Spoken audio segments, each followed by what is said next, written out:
ভাৰতবৰ্ষখন ব্ৰিটিছে ইংৰাজে দখল কৰি লৈ গৈছিল। নানান চল চক্ৰান্ত কৰি অৱশেষত ভাৰতীয় মানুহৰ ওপৰত অন্যায় অত্যাচাৰ জোৰ জুলুম কৰিছিল আৰু দেশখন কাঢ়ি লৈ যোৱাৰ কাৰণে ভাৰতীয়সকলে তেতিয়াৰে পৰাই আন্দোলন কৰিছিল মুক্ত হ'বৰ কাৰণে।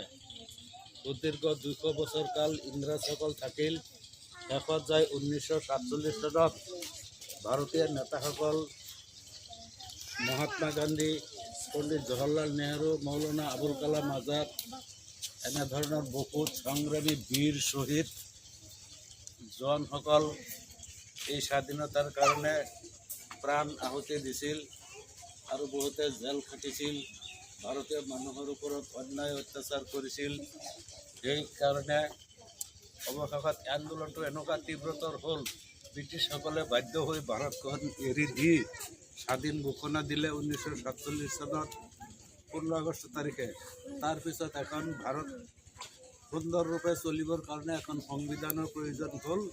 এই সংবিধানৰ খচৰা প্ৰস্তুত কৰিবৰ কাৰণে 7জন সভ্যৰে এখন ড্ৰাফটিং কমিটি গঠন কৰি দিলে। এই কমিটিৰ সদস্য 7জনৰ ভিতৰত ডক্টৰ বি.আৰ. আম্বেদকাৰ আছিল সভাপতি।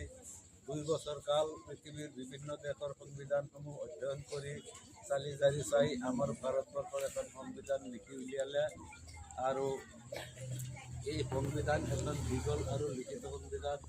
সংবিধানত যিবিলাক অধিকাৰ দিছে তাৰে কিছুমান অধিকাৰ আমি পৰিৱৰ্তন কৰিব নোৱাৰোঁ আৰু 9টা যিটো মৌলিক অধিকাৰ আৰু বাকীবিলাক কিছু সাল সলনি সংশোধন কৰিব পাৰে।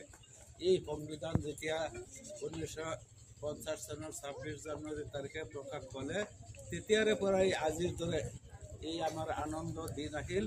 গণৰাজ্য দিৱস হিচাপে আমি পালন কৰিলোঁ আৰু তেতিয়াৰ দিনৰ পৰা India is a sovereign democratic republic country হিচাপে ঘোষণা কৰা